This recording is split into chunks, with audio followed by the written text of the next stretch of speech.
గద్దరన్నతో మాట్లాడితే 1000 ఏనుగుల బలం వచ్చేదే, కొట్లాడొచ్చు, వీని పడగొట్టొచ్చు అనే ధైర్యం వచ్చేది. ఆ ధైర్యమే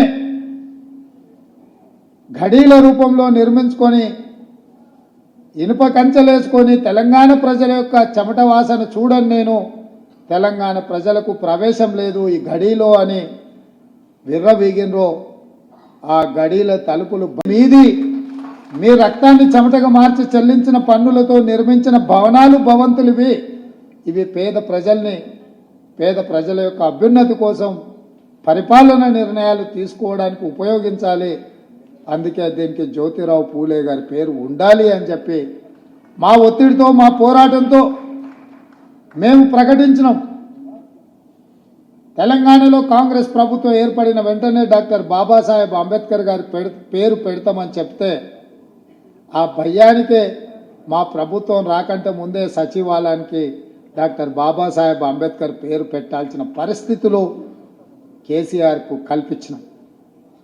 ఇంతకుముందు పెద్దలు కంచె ఐలయ్య గారు, కవిత గారు నాకు ఫోన్ చేసిండ్రు, అసెంబ్లీలో జ్యోతిరావు పూలే గారి విగ్రహాన్ని పెట్టడానికి మీరు రావాలి అని. అయితే చాలామంది ఆ 10 ఏళ్ళు ఎందుకు పెట్టలేదు, 10 ఏళ్ళు ఎందుకు అడగలేదు అంటారు.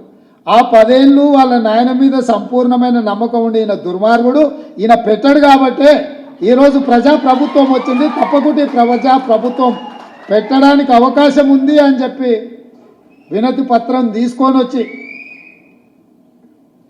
ఏ దళితున్నైతే ముఖ్యమంత్రిని చేస్తా అని చెప్పి మాట ఇచ్చి మోసం చేసిండో ఆ దళితున్నే ఇందిరమ్మ రాజ్యంలో అసెంబ్లీకి స్పీకర్గా నిర్ణయిస్తే, ఆ దళితుడే స్పీకర్గా ఉంటే మా గడ్డం ప్రసాద్ గారికి కల్వకుంట్ల కవిత గారు వినతి పత్రాన్ని ఇచ్చిండ్రంటే ప్రజాప్రభుత్వం వచ్చినట్టే, ప్రజాపాలన మొదలైనట్టే అని చెప్పి నేను వేదిక మీద నుంచి చెప్పదలుచుకున్నా. తండ్రి మీద విశ్వాసం లేక, నమ్మకం లేక, తండ్రి ఈ ప్రజాపాలనకు వ్యతిరేకి అని తెలిసి చెప్పడానికి బేసిజం అడ్డం వచ్చిందేమో నాకు తెలియదు. కానీ అందుకే 10 సంవత్సరాల తర్వాత ఏర్పడ్డ కాంగ్రెస్ ప్రభుత్వంలో స్వేచ్ఛగా వాళ్ళు కూడా వచ్చి వినతి పత్రాలు ఇచ్చేటంత స్వేచ్ఛను కాంగ్రెస్ పార్టీ ఇచ్చింది అని అంటే ఇంతకంటే ఇంకేం కావాలి? అందుకే మిత్రులారా, ఈ ప్రభుత్వం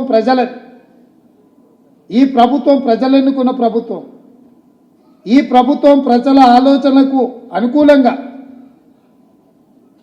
ప్రజల యొక్క అభ్యున్నతి కోసం పరిపాలన నిర్ణయాలు చేయడానికి ఎన్నుకున్న ప్రభుత్వం.